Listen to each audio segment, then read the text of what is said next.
So Anu, we can get started with the invocation.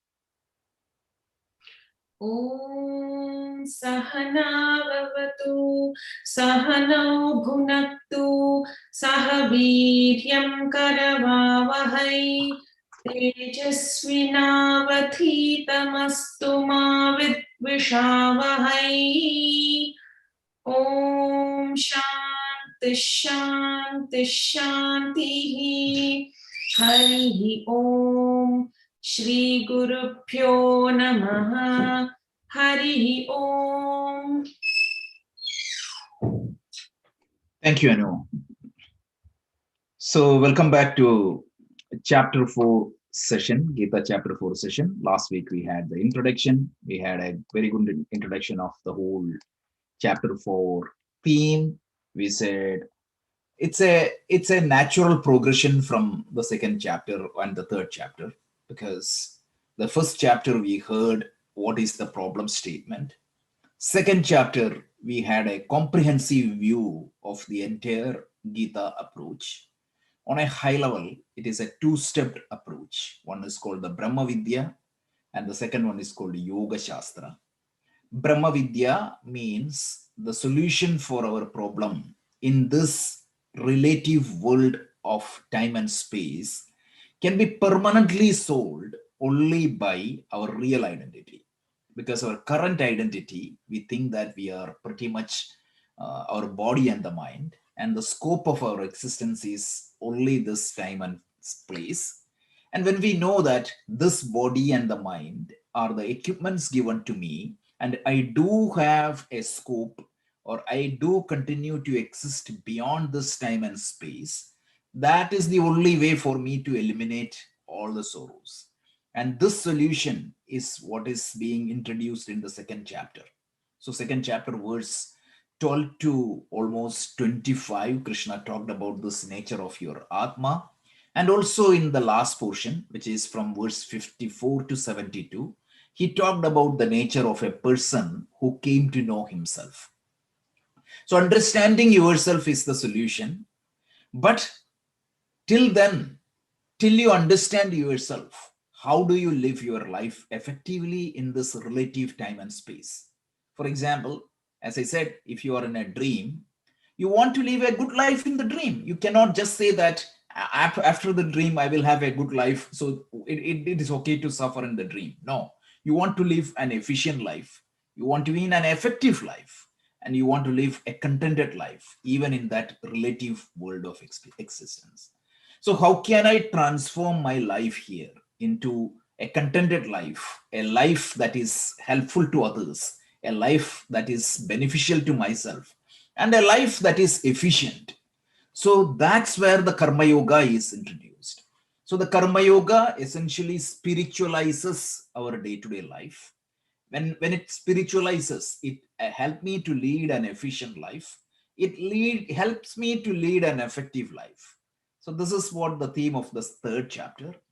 But there is still confusion of what exactly is the role of knowledge, what exactly is the knowledge of role of karma. And that is why we came to this fourth chapter, where it is Jnana Karma Sannyasa Yoga. Typically, people say Karma Sannyasa Yoga. People think that it is the renunciation of karma.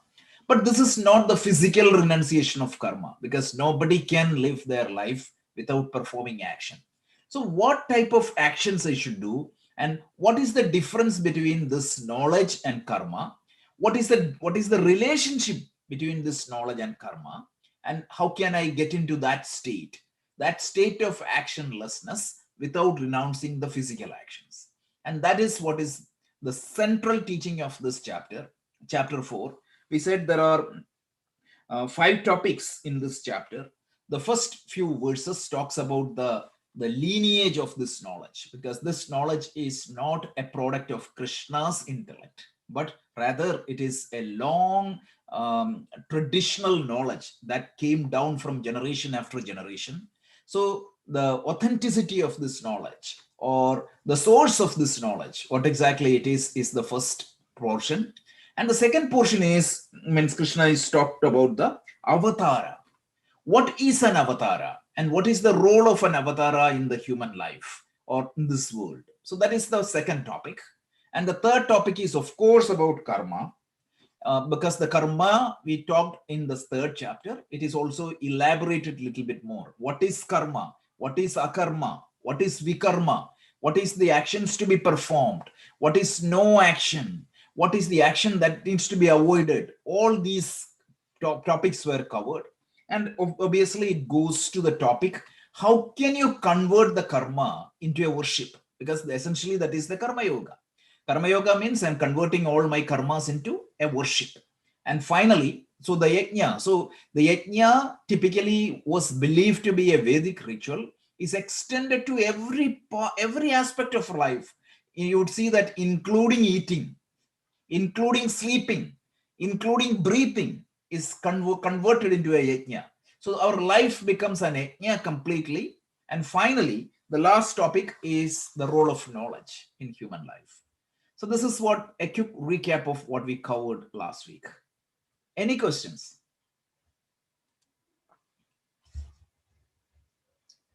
Okay, so then we can do a quick chanting of the verses. Anu, if you could chant verse 1 to 4, 1 to 3, that would be great. So let me see. Share.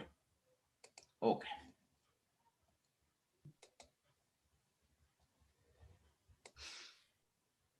ॐ श्री परमात्मने नमः। अथ चतुर्थोऽध्यायः ज्ञानयोगः। श्रीभगवानुवाच इमं विवस्वते योगं प्रोक्तवानहमव्ययम् विवस्वान्मनवे प्राह मनुरिक्ष्वाकवे ब्रवीत् एवं परम्परा प्राप्तम् इमं राजर्षयो विदुः सकाले नेह महता योगो नष्टः परन्तप स एवायं मया तेद्या योगः प्रोक्तः पुरातनः भक्तोऽसि मे सखा चेति रहस्यं ह्येतदुत्तमम्.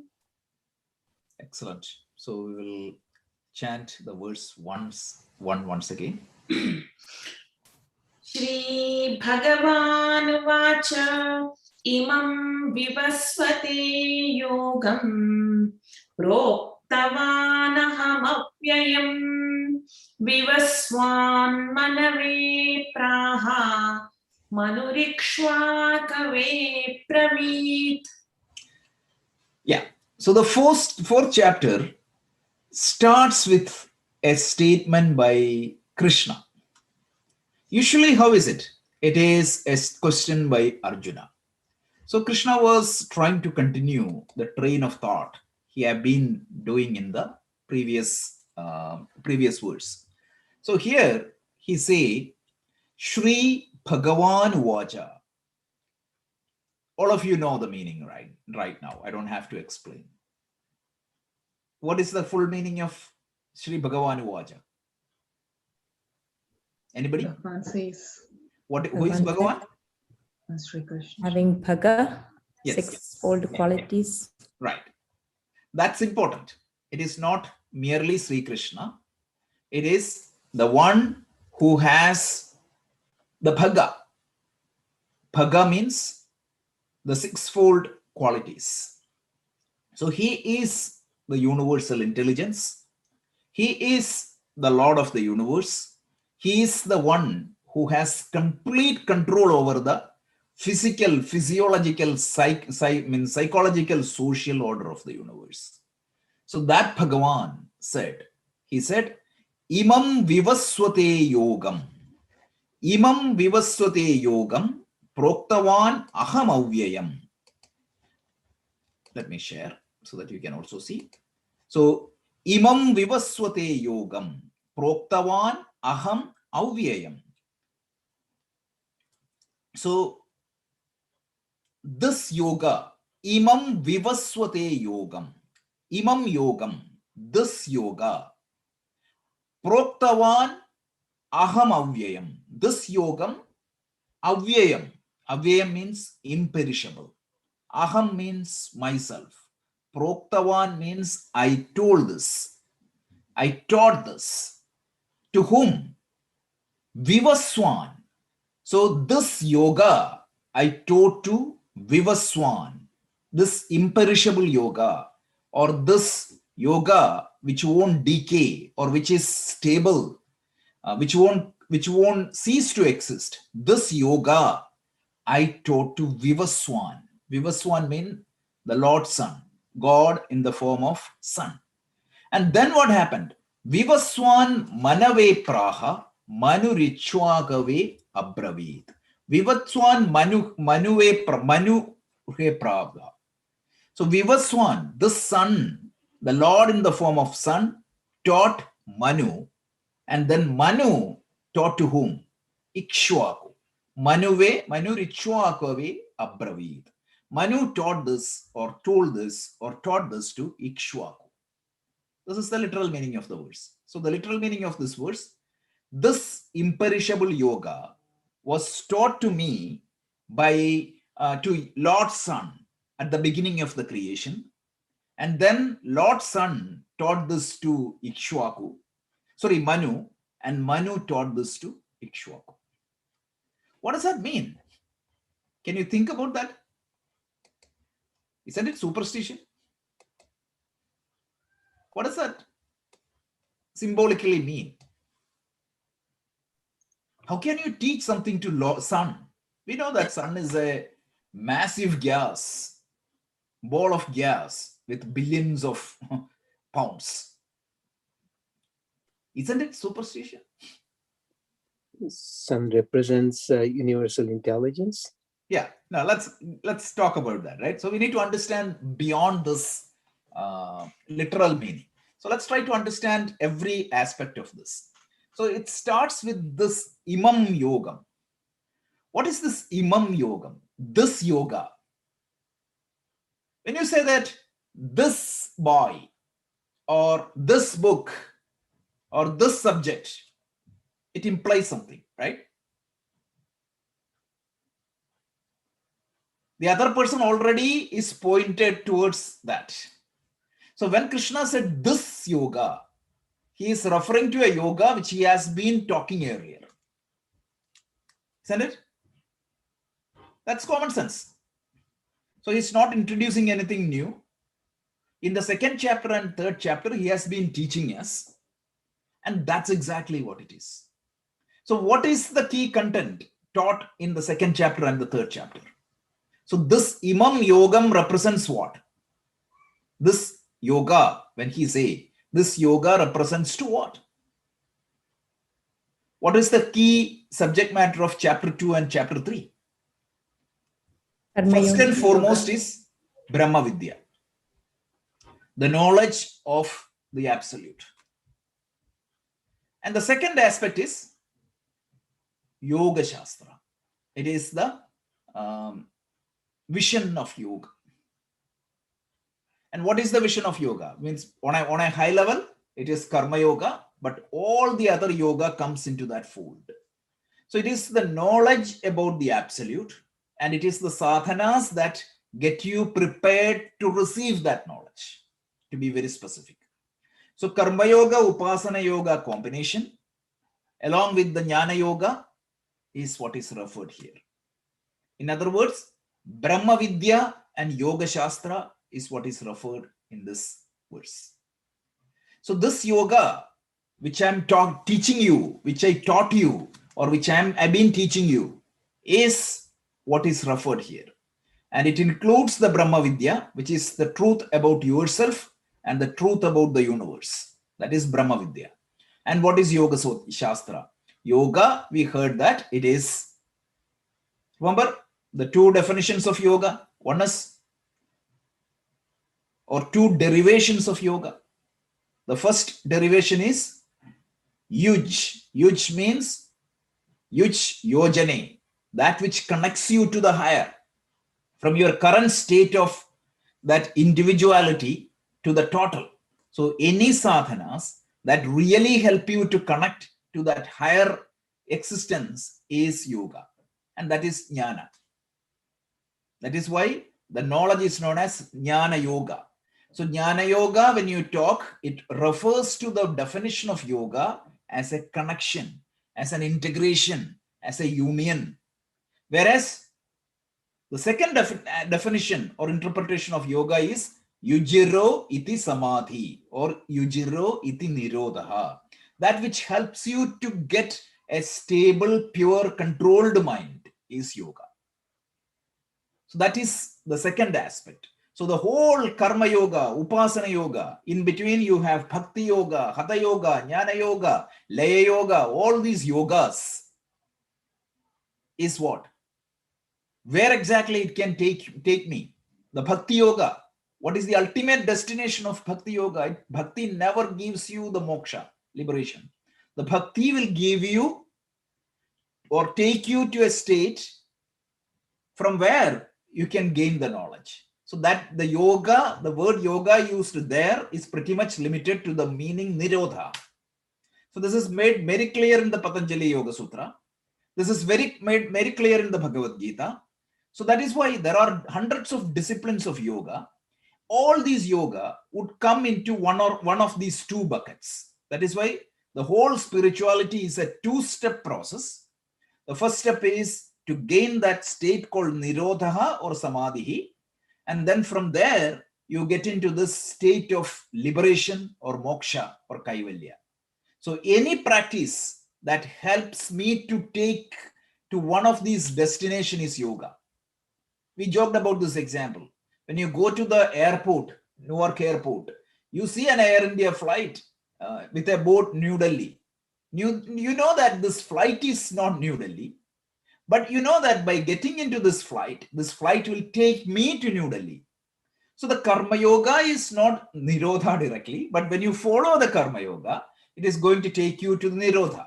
Jnana yoga is not moksha, but when you follow the jnana yoga, what happens? That sadhana is capable of leading you to moksha. So when Krishna referred the word yoga, it encompasses the whole domain of yoga we talk in the modern world. So next week in the International Day of Yoga conference, one of the things we are going to do is to clarify that. So what is the common ground? Where exactly these things fits? Because you hear practitioners speak sometimes contradictory. They say that Bhakti Yoga is good. You don't need Jnana Yoga. Some people say that Kundalini Yoga is the only yoga. Every yoga has appropriate sphere, but you need to understand the total. When you don't understand the total, you cannot appreciate that. Hatha Yoga has its own significance. Nada Yoga has its own significance. Karma Yoga has its own significance. What exactly each practices one should clearly know. It's very simple. Except knowledge, every other yoga, the goal is Nirodha. Only knowledge, the goal is moksha. And Krishna said, Imam Yogam, it covers these two buckets. Shankaracharya spends 2 paragraphs clarifying this. That's why I also jump and try to clarify that. Is this clear? Yes. Yes, sir. Okay, great. So now, Imam and this yoga, which is the Brahma Vidya and Yoga Shastra. Now Krishna is saying, in the modern world, you would see these so-called yogis. Any small practices, they will try to say that who created it? Who take the credit? I take the credit. So Krishna says here, this is not something that came in my intellect. This was an eternal knowledge. And when this knowledge was given to humanity, when the sun started existing in this universe, so at least the world we live, we know that this world came from sun and it is existing because of sun. So at the beginning of this universe, you can say that this knowledge was given. Who gave this knowledge? Krishna said, I, aham. This avyayam yoga, this twofold yoga, which is the Brahma Vidya and Yoga Shastra, this yoga is avyayam. It is eternal. Before Newton, do you think that the gravitational law was there? Before Einstein, theory of relativity existed, isn't it? What was Einstein's role?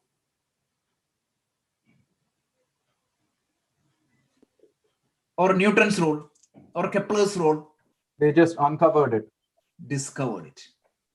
But when the law was there in the universe, when the law of gravity was there in the earth, Eternal. and when it started, Always. when the world came into being. Yeah. And if tomorrow, imagine, all of us forget about gravity. What is that? Mg, that is the formula. The force is equal to mg. And if you drop a particular object, it comes down 9.8 meter per second. Yeah. That is the acceleration. If everybody forgets about the specific 9.8 or 21.4, is the gravity cease to exist? So can I say that this gravity is a kind of eternal law? Means still, eternal means in a relative sense, but that eternal means it's as far as the universe is there, these rules will be there. So this yoga, which is the truth about human being, which is the lifestyle that helps one to get connected to that true nature. These laws, whether human knows it or doesn't know it, it was there always. And it started there at the time of the world came into being. So it's eternal. And who gave this knowledge to us? Remember, in the third chapter, we started this brilliant discussion. What is the difference between science and religion? Science accepts gravity. The science accepts all the phenomenal rules of the universe. What did the scientists say? It's a nature's law. So in religious language, when you interpret the same fact, what do you say? That came from Ishvara. That's it. No conflict. If you take out the language and normalize that two language into a common area, it matches. But what is the problem with the religion? Lot of people, science, we knew that Newton's time, we believed time and space was absolute. But when another scientist comes and prove it, the scientific community is ready to make that change. But in a religious book, if you say that, literally something, some of these practitioners, they are so rigid. They don't put any intelligence there. They try to interpret certain things, which is time and space bound in a different circumstances. Let me give you one simple example. Let's say that a social rule is given for the climate of Saudi Arabia. When certain fanatics insist that the same rule has to be followed in Canada, Saudi Arabia, the weather is too hot. Whereas in Montreal, Canada, it is too cold. If you are fanatically say that it is written in this book, Therefore, it needs to be followed as it is. This is the problem with the religion. And the practice becomes corrupted. So Krishna said, this knowledge is just like all the natural laws of the universe, is imparted to this world by me when the universe got manifested. Just like I inculcated the law of gravity into the universe. Just like I inculcated the law of the planetary motion into the universe. Just like I inculcated the rule of this electrons and protons, the momentum and that principle into the universe. You may or may not know it, but this law, this knowledge is a product of Ishvara. Ishvara is the one who inculcated this knowledge as part of this universe. This universe is so intelligent. I may or may not appreciate it, but this universe is so intelligent. Take your brain example. How many cells would be there in your brain? Countless. Maybe let's for the low argument, let me say 10 billion. Suppose 10 billion items were given to you and ask you to make a brain-like substance. Even now it's impossible. Look at the way our human system functions. If you really look at if you study medicine and just try to appreciate the intelligence in the human body, oh my God, it's so amazing. It's so amazing. Even the disorder itself is part of the order. I try to call out one example every week, right? Do you know the cell has a clock? So the cell knows how long it needs to live, when it should die, when it should degenerate. When that system fails, you know that. That's what your cancer. Simple rules. My favorite example is this micro-macro comparison. Look at our planetary system. The Earth is spinning in its own planet and it is moving around the sun. You have the Kepler's laws of motion, planetary motion, precisely followed in every second. And you know how these seasons comes in the Earth. When you say the Earth spins exactly, it's not exactly symmetrical shape running. Slight tilting is there.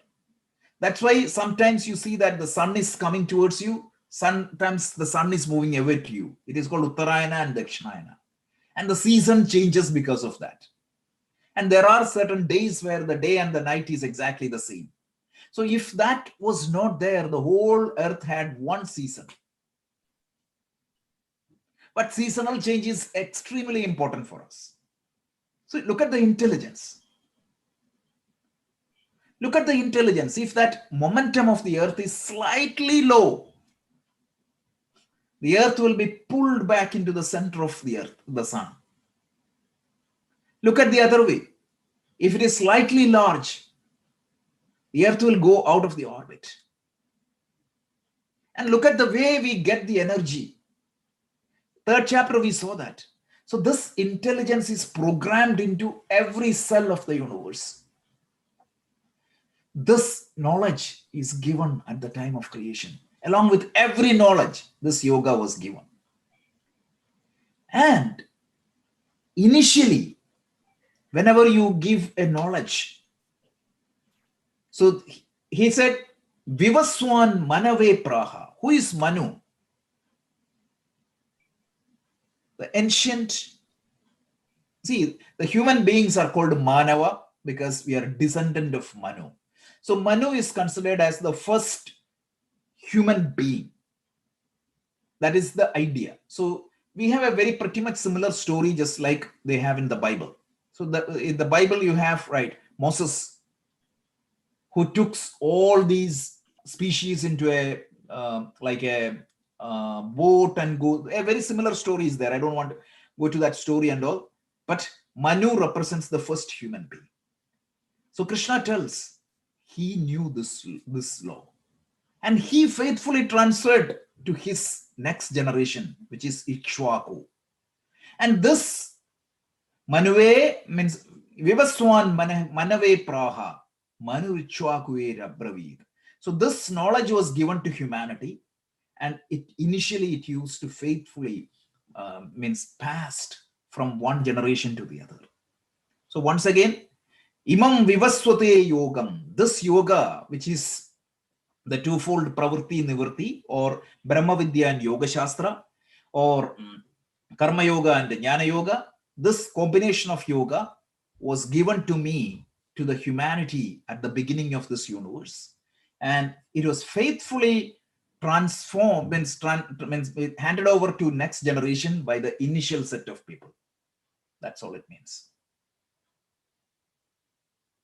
Shankaracharya writes a big commentary to clarify this, just to make sure that this is not a Puranic story. Any comments or questions? Otherwise, we can proceed. One more comment, FYI, just for the Sanskrit curiosity. Vivaswan. Vivaswan means what? Sun. Do you know what is the literal meaning of the word Vivaswan? Anybody? How the word derived? I know that everybody knows that it is sun, but Vivaswan means the one who feeds you.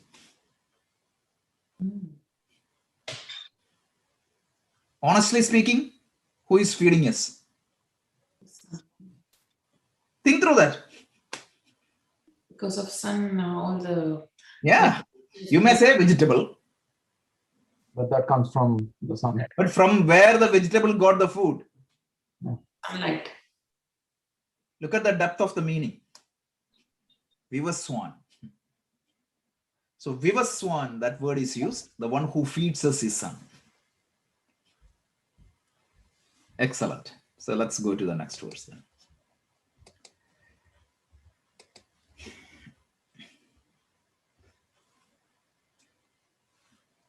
So Anu, could you chant?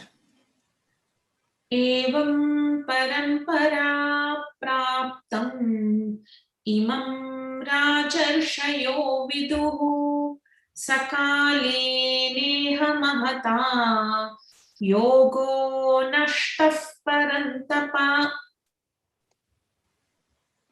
Yeah. So this is very interesting. So this verse, Krishna tells what happened to this knowledge. He tells, Evam parampara praptam imam rajashayo viduhu sakale na iha mahasa yogo nashta paramtapaha. So imam meaning thus, parampara praptam, this knowledge, because this knowledge was there from the God when the universe came into being. Point number one. And initially, the practitioners of the humanity, the leaders of the humanity, that is what is Raja Rishi. The word used here is Raja Rishi. They are not Brahma Rishi. Raja Rishi means a Rishi, a sage like a person, but he follows, means he's secular completely. He is not completely in the Himalayas meditating full time. No, he is engaged in the worldly activity. He would be a leader of the humanity. Raja Rishi means the one who is a leader, but he is like a sage. For example, Janaka.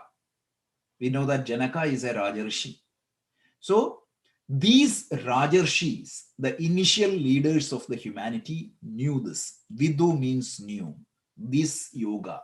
So evam parampara praptam. How? Parampara. What is parampara? Anybody know? We use that in our local vernacular also. Yeah, I think it is 7 generations.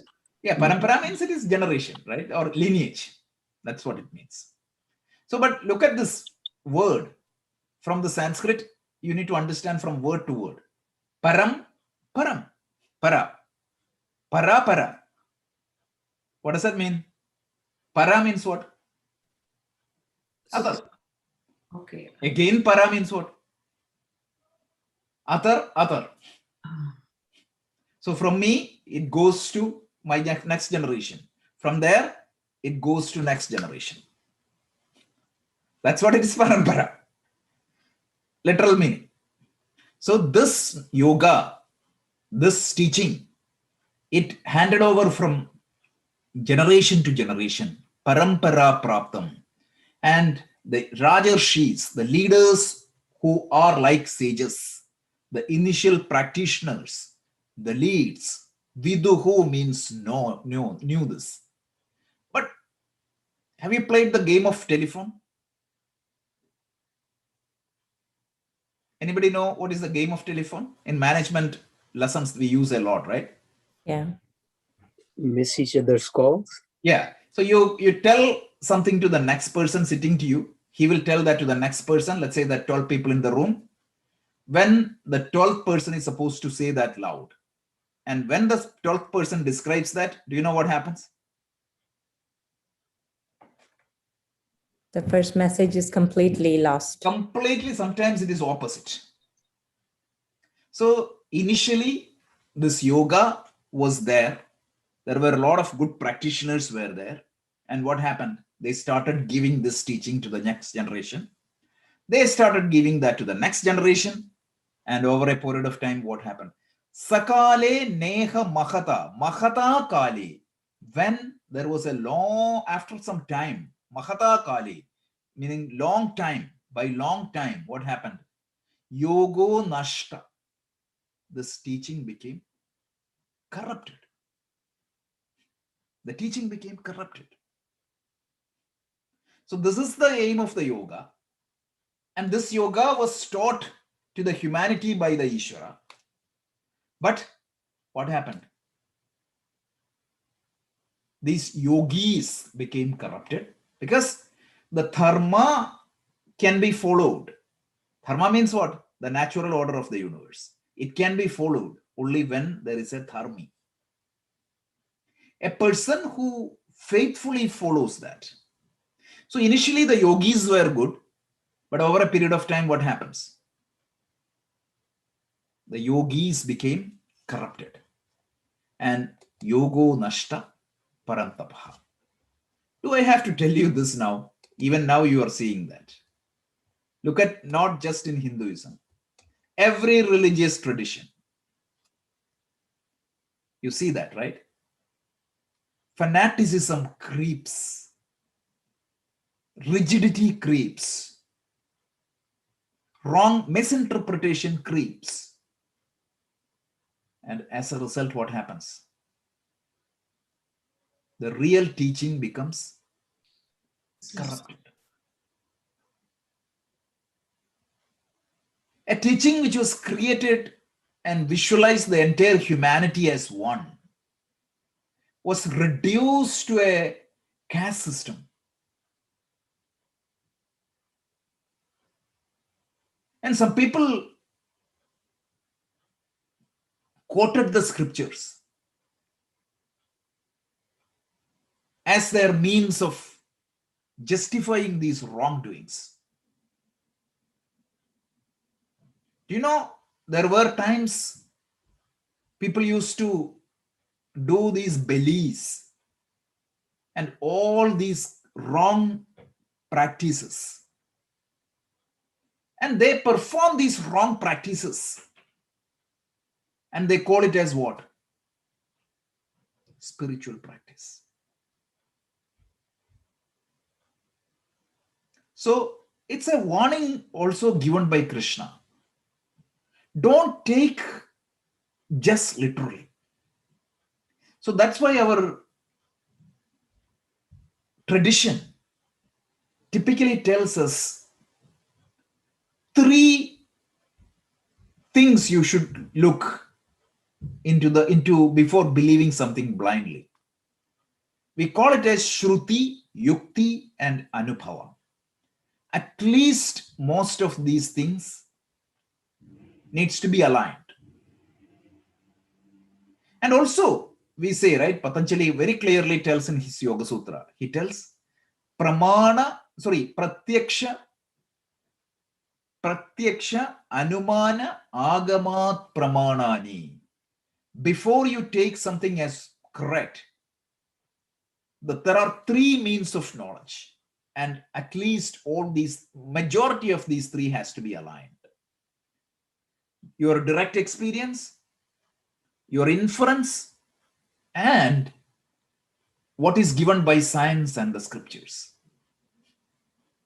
Sometimes all of these may not be aligned, but most of these should be aligned. So this is the rule. You just don't want to follow a priest when he tells nonsense sometimes. You want to use your own analysis.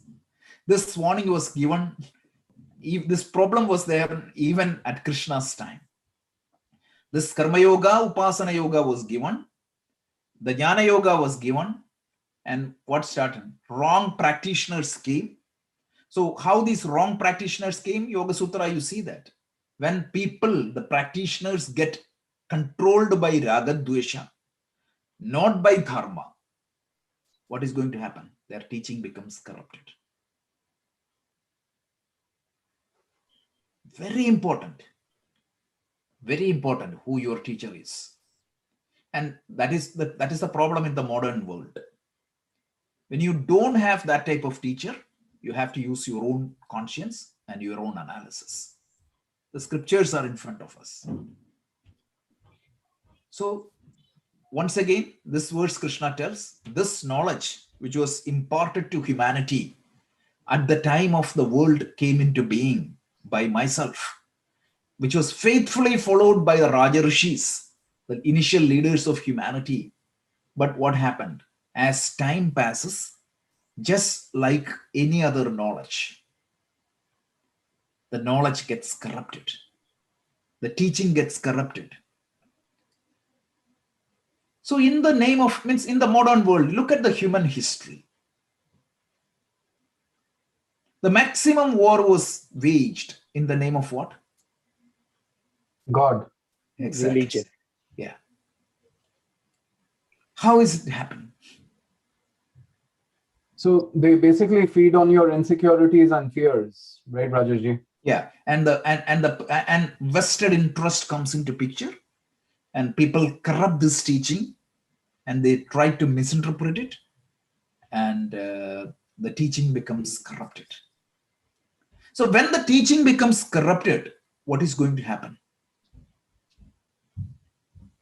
The system becomes corrupted. Let's say that you developed it, means just don't think this as a very theoretical thing, right? Think this as something big. Let's take a simple example. Let's say that you implemented a traffic rule. Let's say that for a small town. And initially the cops, the one who enforcing that rules, they know exactly what is happening. And they were following these rules very faithfully. But let's say that over a period of time, they started accepting bribes, or they themselves don't know the rules, or people also forget the rule. The cops were engaged in some other activities. They will be in a tea shop or somewhere else. What is going to happen?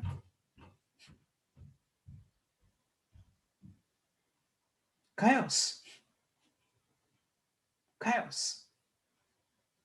So when people forget this spiritual teaching, when people start following their own rules, it becomes a chaos in the universe. All these wrongdoings are happening. The people are, human beings are designed to be happy and contented. But look at the state. It is pathetic. So at that time, when the system goes beyond its threshold, a correction needs to happen. Somebody has to come and correct and reset this order properly. And whose responsibility is that?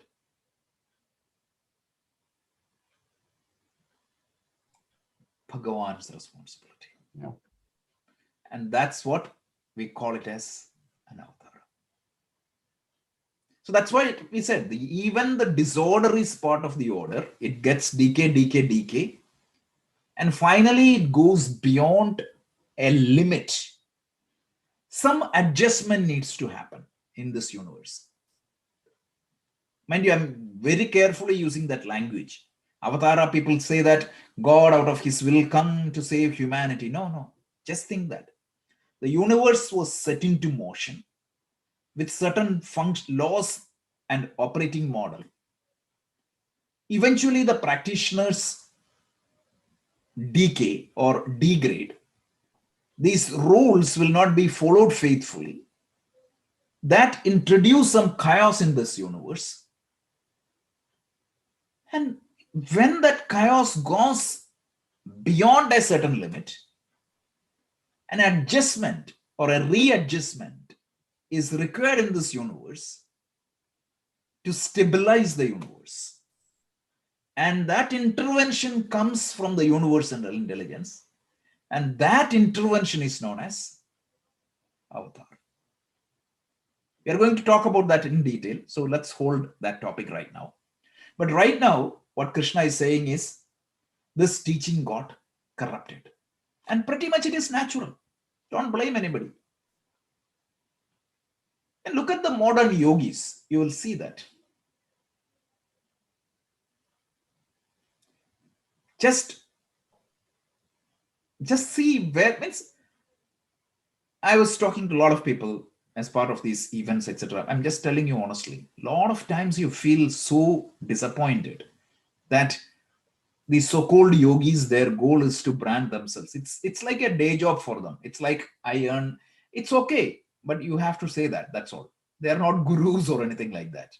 So this is the pathetic state. Go to Rishikesh. Hundreds of swamis will be there. But I'm really sorry to say, 90% of them are not real swamis. It's pathetic. So just don't believe somebody blindly because they wear an orange robe, just because somebody is saying that he's a yoga master or anything like that. This danger is there. And when Krishna talks about this, think about this. We are so lucky to born in a tradition which allows correction. Let's say that a rule in our system is wrong. An acharya can come back and correct it. That's the beauty of it's a self-correcting culture. And I've seen some traditions, they are so rigid. They won't corrupt. For example, this is out not to criticize Christianity or anything like that. Hinduism also has the same problem, but one example came to my mind very quickly. Look at the different versions of Bible. More than 2,000 different versions of the Bible is there. Sometimes you pick up two versions, it's mutually contradictory. And there are sets who believes in their own interpretation and they fight each other. We do have the same problem. Once upon a time, these Shaivites and Vishnuites, not forget once upon a time, even now, Shaivites and Vaishnavites used to fight each other. Even if you go to this traditional Vaishnavaya temple, can you see a statue of Shiva or an idol or a vigraha of Shiva? That's okay, I can understand. It is up to them. But if you go and ask about Lord Shiva, they get mad. 21st century in America. This is a classic example of how things can decay. So that possibility is given, a warning is given, and also an opportunity is given to correct it. This is glorious. So let's continue with one more verse. Let me share. Even same Rajeshji with the different types of yogas also, right? Like Oh, yeah. nowadays they call it beer yoga, pig yoga. I don't know what kind of Correct. yogas Hot they are yoga. defining. Yeah, Yeah. So exactly. That's what it is. स एवायं मया तेत्या योगः प्रोक्तः पुरातनः भक्तोऽसि मे सखा चेति रहस्यं ह्येतदुत्तमम्. So Krishna tells Arjuna, Sa means that. Eva means same. I am this. That very same yoga which was taught in the beginning of the universe. Sa eva I am by me. Maya tedyaha. That's very same yoga is taught to you by me today. Yoga propta puratanaha. That yoga which was taught in the beginning of the time, that very same yoga I'm teaching you. Why? He tells, Bhakto asi me sakha eti veti. Rahasyam hyetat uttamam. This yoga, which is called as a rahasyam. You know what is the literal meaning of the word rahasyam? Secret. secret. So this yoga is called as a rahasyam. That itself became a source of corruption later point of time. What did these priests class taught? This is a rahasyam. They never taught to anybody. Over a period of time, they realized that others don't know. So even if they don't know, it's okay. So nobody left knowing this. So that's not what rahasyam means. Rahasyam means, what is the greatest secret?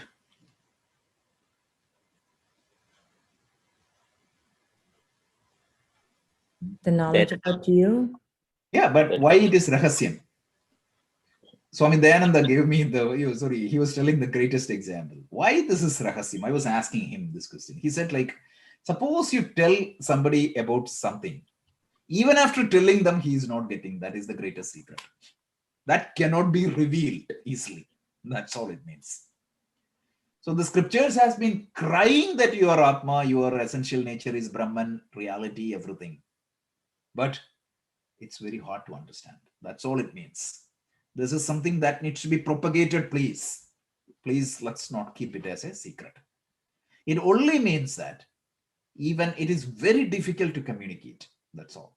Even after communicating, people won't understand. Ascharyavat pashyati kaschitenam. That verse. Some people speak about this as a wonder. Some people hear this about as a wonder. Some people teach about this as a wonder. But the greatest wonder is nobody knows it. Krishna tells in the second chapter. So that's the nature. So this rahasyam, uttamam rahasyam, most valuable secret or the knowledge, I'm teaching you, O Arjuna, now. Reason. One is this teaching got corrupted. I came to the universe to re-establish this teaching. That's point number one. A lot of people say that Krishna came to the world to kill Kamsa. To kill Kamsa, do you think that Krishna has to come? The universal intelligence has to come? A small earthquake or a lightning is good enough to wipe out a person from the universe. God don't have to come to the earth and to struggle a lot. So time to time, when this teaching got corrupted, you could see a master coming. Means we'll see this in the Avatara, but Krishna said, point number one, current time, the teaching got corrupted, so I have to re-establish that. The second thing he said, it's very important who would be the teacher of this, means who get this teaching. It has to be a qualified student. So Krishna tells here that Arjuna, I see a qualified student in you. Because it's very important in any teaching discipline. The lucky teachers are those who gets to have good students. So he tells, Bhakto hi me sakha. You are a good friend of mine and you are a great bhakta. Bhakta means what? The one who has the faith and curiosity and open-mindedness. And you are a pure person. Remember in the second chapter, Arjuna surrendered to Arjuna. Karpanya dosho upakada swabhava prischami tvam dharma sammudha chetaha yashreyasyam nishchitam bruhi tanme shishyasteham twahimam tvam prapannam. He said that. Guide me what is dharma. Guide me that path. He said what? Prayas and Shreyas. He said Shreyas. Guide me to the path of Shreyas. Shreyas means the path of good, not the path of pleasant. So lead me to the path of good. So this is what Krishna found a qualified student in Arjuna. So that is why I'm reteaching this to you. And this happened again and again. And now we are getting into the idea of this avatar. So this, do you think that with Krishna, it is ended? Krishna came and 5,000 years taught and went to one student. From that student, it went to multiple people. In fact, I would say not just one student. Sanjaya also heard, and that is why we all got this. So from there, the teaching was re-established. But over a period of time, what is going to happen? Again, it gets corrupted. So you could see a master coming and readjusting. And please don't look for a Krishna in the world to come back and fix it. Sometimes that master would be a very ordinary person.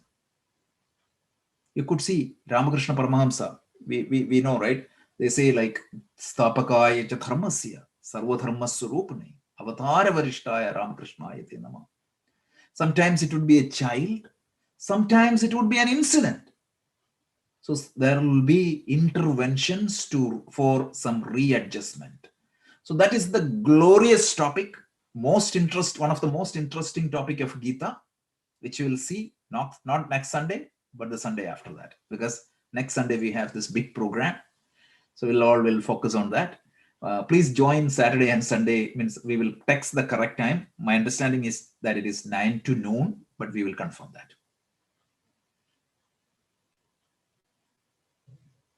So any questions? Rajesh, it is on both days, right? Saturday and Sunday. Saturday and Sunday. Yeah. I would request, if possible, watch Swami Swarupananda, who is going to talk about the Bhakti Yoga. Bhakti Yoga is very important. And Swami Swarupananda is the global head of Chinmaya Mission. I would strongly suggest you to listen to Swami Chidananda Puri, either live or recording. He is going to talk about Jnana Yoga, path of knowledge, right? And then Raja Yoga, we are going to have Swami Tattvamayananda. He is from the Vivekananda lineage, referred by Swami Sarvapriyananda. He's a very good teacher. I listened to his talk a few times. It is beautiful. So he's going to talk about the Raja Yoga, which is the Patanjali scheme of yoga. So Bhakti Yoga, Jnana Yoga, Raja Yoga, and we were supposed to have a great speaker on Karma Yoga. Unfortunately, he couldn't come. So I'm substituting that. I'll be doing the Karma Yoga. So these are the 4 major pillars of yoga.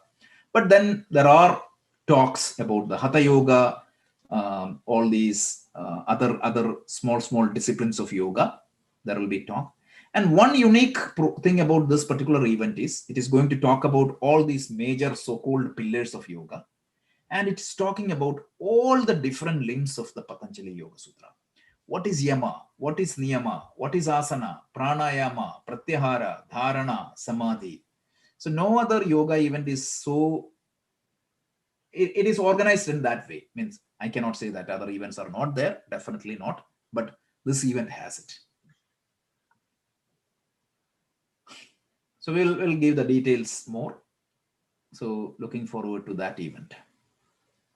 It is part of the International Day of Yoga. But we started this chapter in a very, very crucial time period. This background is going to help you a lot. What is the original yoga? Paramahamsa Yogananda used to call this teaching as original yoga. This is the original yoga, what we are talking here. And mind you, some of these speakers also may contradict. That's okay.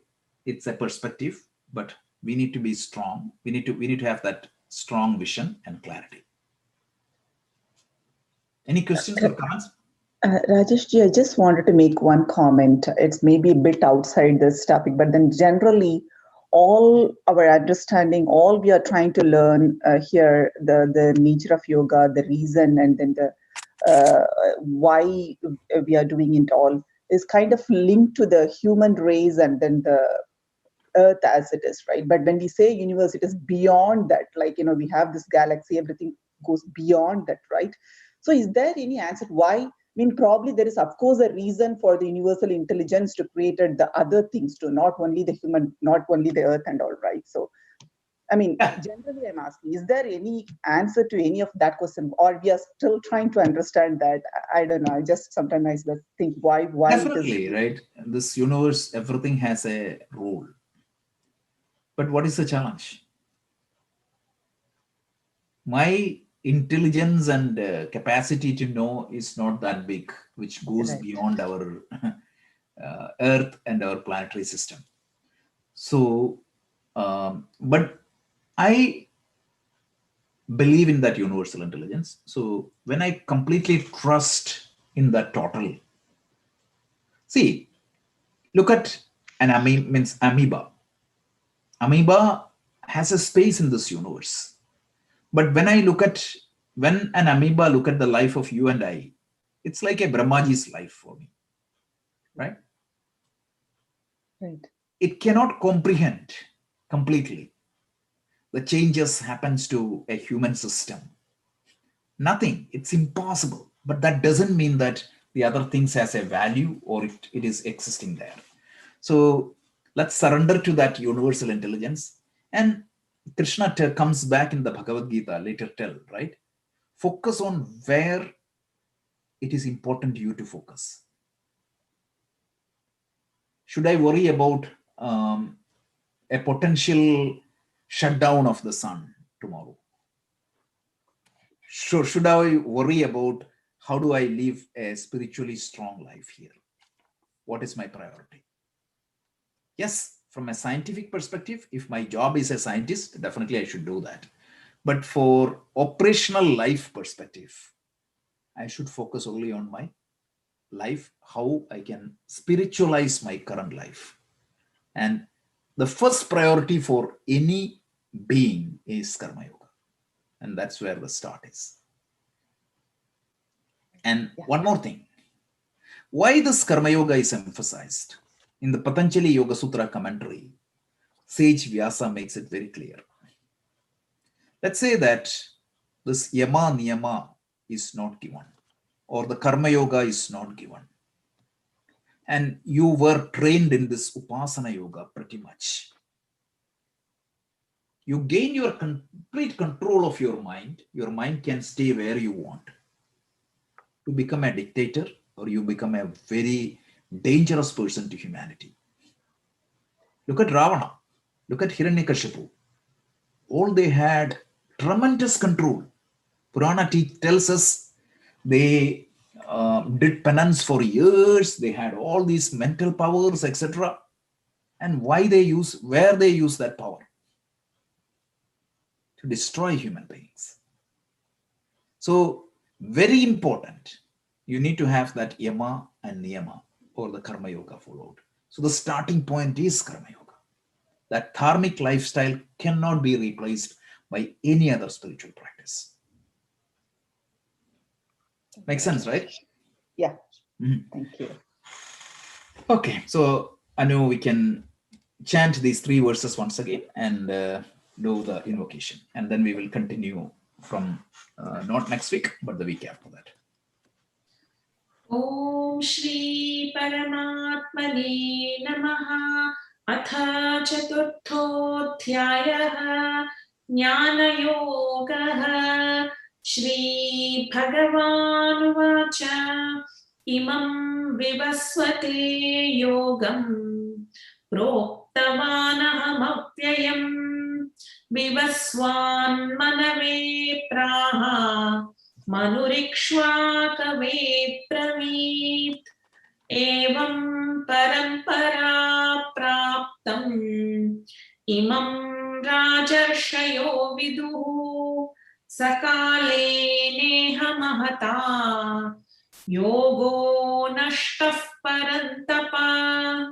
स एवायं मया तेद्य योगः प्रोक्तः पुरातनः। भक्तोऽसि मे सखा चेति रहस्यं ह्येतदुत्तमम्। Let's do the Purnamada also, no? ॐ पूर्णमदः पूर्णमिदं पूर्णात् पूर्णमुदच्यते पूर्णस्य पूर्णमादाय पूर्णमेवावशिष्यते। ॐ शान्तिः शान्तिः शान्तिः। हरिः ॐ श्रीगुरुभ्यो नमः। हरिः ॐ। Thank you.